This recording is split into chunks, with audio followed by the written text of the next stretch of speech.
Fala galera, bom, chegamos aí ao terceiro episódio de Double Feature, onde a gente teve a introdução de mais alguns dos personagens que vão fazer parte aí dessa história, além de mais sangue, alguns assassinatos, um pornozão bem esquisito e, acima de qualquer coisa, um Finn Wittrock muito gostoso.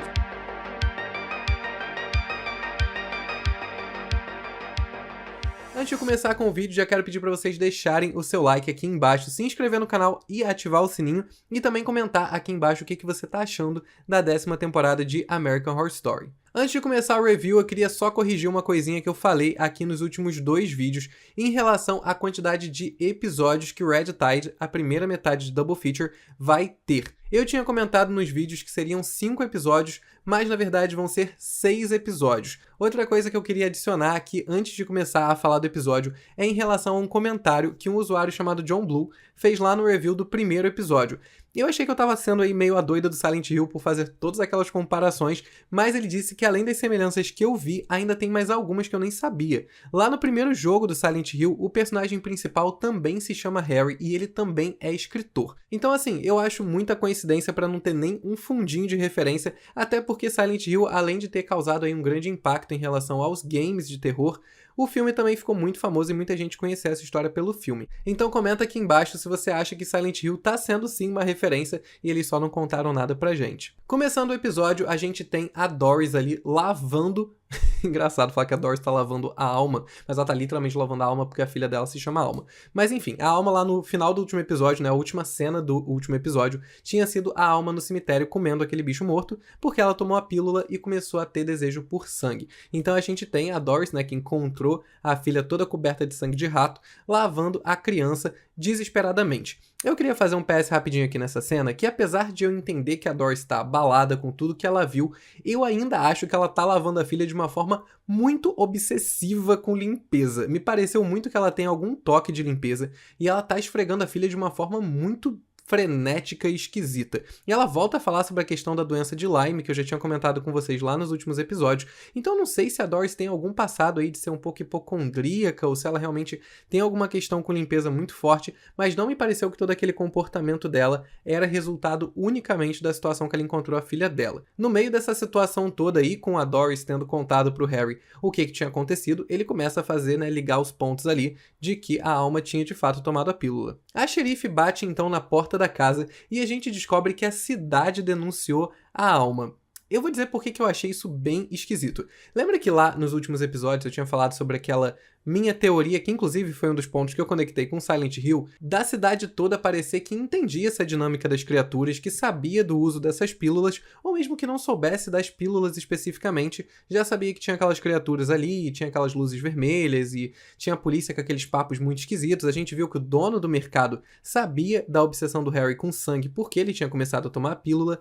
Então toda essa dinâmica das criaturas não me soou como algo que a cidade não soubesse. Então na hora que eu vejo a cidade denunciando a Alma por ter tido esse comportamento estranho no cemitério, pra mim isso não bate muito bem com o que a gente tem visto, né, da relação da cidade com essas criaturas e com esse tipo de comportamento nos últimos episódios. Então a minha teoria é que a policial está blefando, ou que a cidade, né, numa reunião de cúpula ali, decidiu que ia denunciar a família e associar toda essa culpa dessas situações esquisitas que estão acontecendo recentemente na cidade a essa família de forasteiros. Porque pensa comigo, é uma forma fácil de se livrar do problema. Chegaram pessoas ali que não deveriam ficar sabendo de todos esses BO aí que a cidade esconde, eles descobrem todos esses BO, e agora a cidade tem um risco dessa família contar pra todo mundo o que acontece lá dentro. E mal bem é uma situação que eles já controlam. Então na minha cabeça o que tá acontecendo é meio que um blefe por parte da polícia de culpar os forasteiros por todo esse caos aí que tá rolando na cidade. Dessa forma, quando o casal ali da Doris e do Harry foi embora da cidade,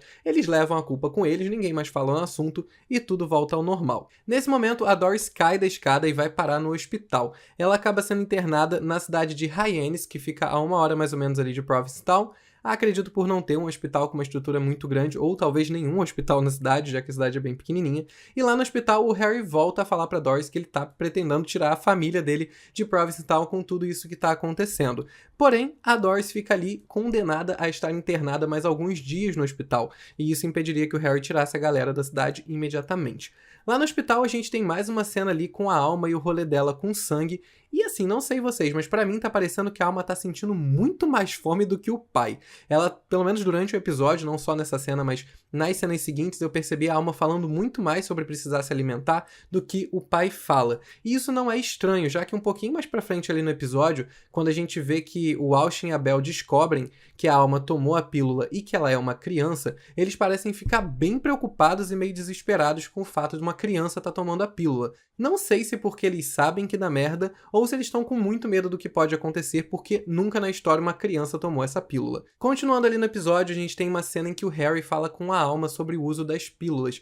Eles parecem ter ali umas ambições bem parecidas, essa busca obsessiva pela perfeição. Eles inclusive me soaram muito parecidos de personalidade, enquanto a Doris não parece nem um pouco com eles. Então assim, me parece que a dinâmica ali da família são os dois se darem muito bem, os dois se identificarem muito, e a Doris ser bem deixada de lado. Como o Harry e a Alma começam nessa dinâmica aí dos dois tomarem a pílula, né, os dois serem viciados na pílula, eu não sei se fui só eu, mas eu comecei a me incomodar muito com a relação deles.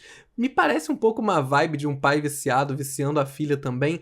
E eu não sei se fui só eu, mas me soou um pouco... Alguns diálogos, alguns momentos que eles têm juntos durante o episódio, não só nesse momento, me soou um pouco incestuoso. Eu sei que eles não têm uma relação incestuosa e eu nem acho que eles vão ter. Mas me parece uma relação com um pouco mais de intimidade e afeto que deveria... Não afeto, mas intimidade. Um pouco mais de intimidade do que deveria ter uma relação paterna ali, num pai com filho. Então, assim, tá me incomodando. Não tô gostando. Eles estão muito de igual pra igual por uma situação em que é um cara de 30 e poucos anos e uma criança, sabe? Eu vou falar isso um pouco mais pra frente em relação a conteúdos de vampiro no geral serem assim. Ele tem até um diálogo ali bem sensato com a filha, onde ele explica que a profissão dele possibilita que ele só tome a pílula de vez em quando, mas que a profissão dela não possibilitaria isso, porque como ela é musicista, ela precisa tocar violino o tempo todo, então ela teria que se condenar a uma vida de vício.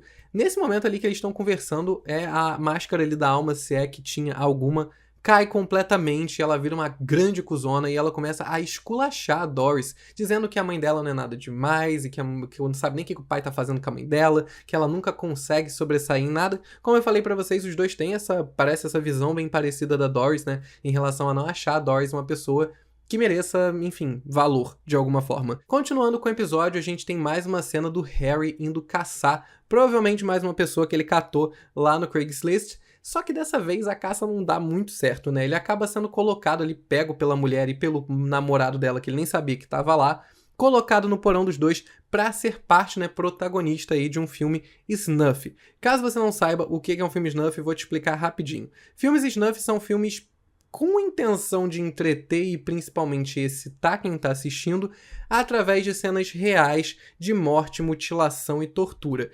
Infelizmente é um mercado que existe, tem muitas pessoas que consomem filmes snuff, sempre, obviamente, né, em servidores e etc. ilegais, não é um mercado legal de filmes, mas infelizmente é uma parada que muita gente consome, muita gente se excita assistindo e a gente já teve isso retratado em muitos e muitos filmes. Inclusive isso já foi retratado na própria série American Horror Story, lá na 4ª temporada, quando a gente está conhecendo a história da Elsa, né, o personagem da Jessica Lange, que é dona do circo, a gente descobre que ela não tem nenhuma das pernas porque ela teve as pernas retiradas na gravação de um filme snuff. E basicamente o filme que o Harry ia protagonizar consistiria em ele comer lá a mulherzinha que ele queria matar, enquanto o namorado dela introduz um dildo gigantesco no cu do Harry. Basicamente era isso.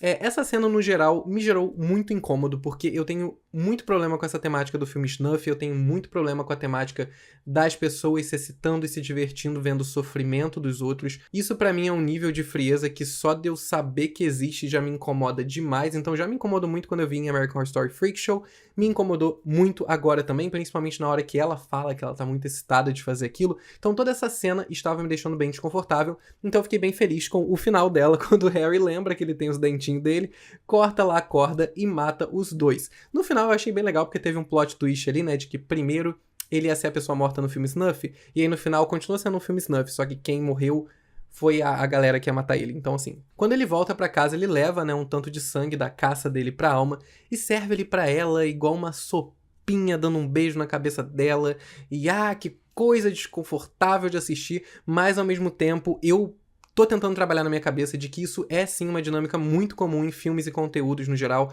relacionados a vampiros. Se vocês forem pegar pelo menos os filmes mais clássicos e mais famosos de vampiro que a gente tem, eles normalmente envolvem uma certa elegância, um romance, uma coisa mais chique, sabe? Filme de vampiro raramente é uma coisa farofenta de gente sendo estraçalhada. Sempre acaba tendo um pouco essa questão da elegância e um romance envolvendo muitas vezes até alguém que é vampiro com alguém que não é vampiro. Então essas cenas perturbadoras que envolvem a morte de alguém, o sangue de alguém, normalmente quando são colocadas no contexto de um filme de vampiro, elas são passadas de uma forma meio que bonita, posso dizer assim. Então se vocês forem pegar filmes como Deixa Ela Entrar, Amantes Eternos e até mesmo, né, tipo, nossa infame saga Crepúsculo, a gente tem isso em vários momentos, essa questão do romance envolvendo um backstage ali de morte e sofrimento de uma outra pessoa, mas que no final, quando eles estão se alimentando e estão juntos, eles encaram aquele momento como um momento de afeto e intimidade. Então, assim, por mais que me incomode o rolê do Harry com a filha dele, eu tô entendendo que isso tá no contexto de filme de vampiro e que tá tudo bem. Mais pra frente no episódio, a gente descobre que a Úrsula, personagem da Leslie Grossman, está na cidade. Eu queria aqui fazer um PS pra atuação da Leslie nessa temporada. Eu sei que ela sofre muito hate, eu não sei exatamente por que ela sofre, mas ela sofre muito hate.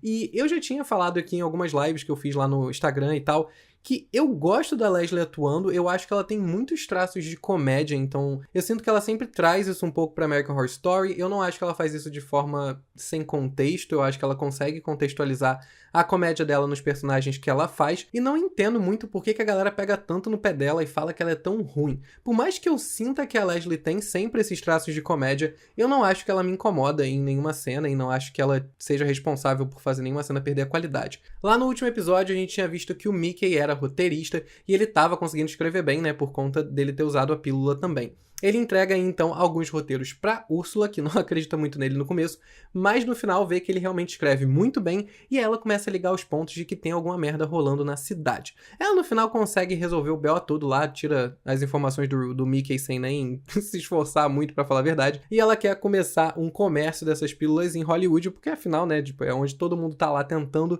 conseguir a fama. Não tem nenhum lugar no mundo melhor pra você vender essa pílula do que numa cidade onde tá todo mundo obcecado pelo sucesso. A gente então acompanha mais uma caça ali do Harry, né, com a Belle e o Austin, porém dessa vez a gente tem uma quebra ali na relação deles, quando eles percebem que o Harry tá levando sangue pra casa e deduzem, né, porque eles não são idiota, de que a Alma provavelmente tomou também.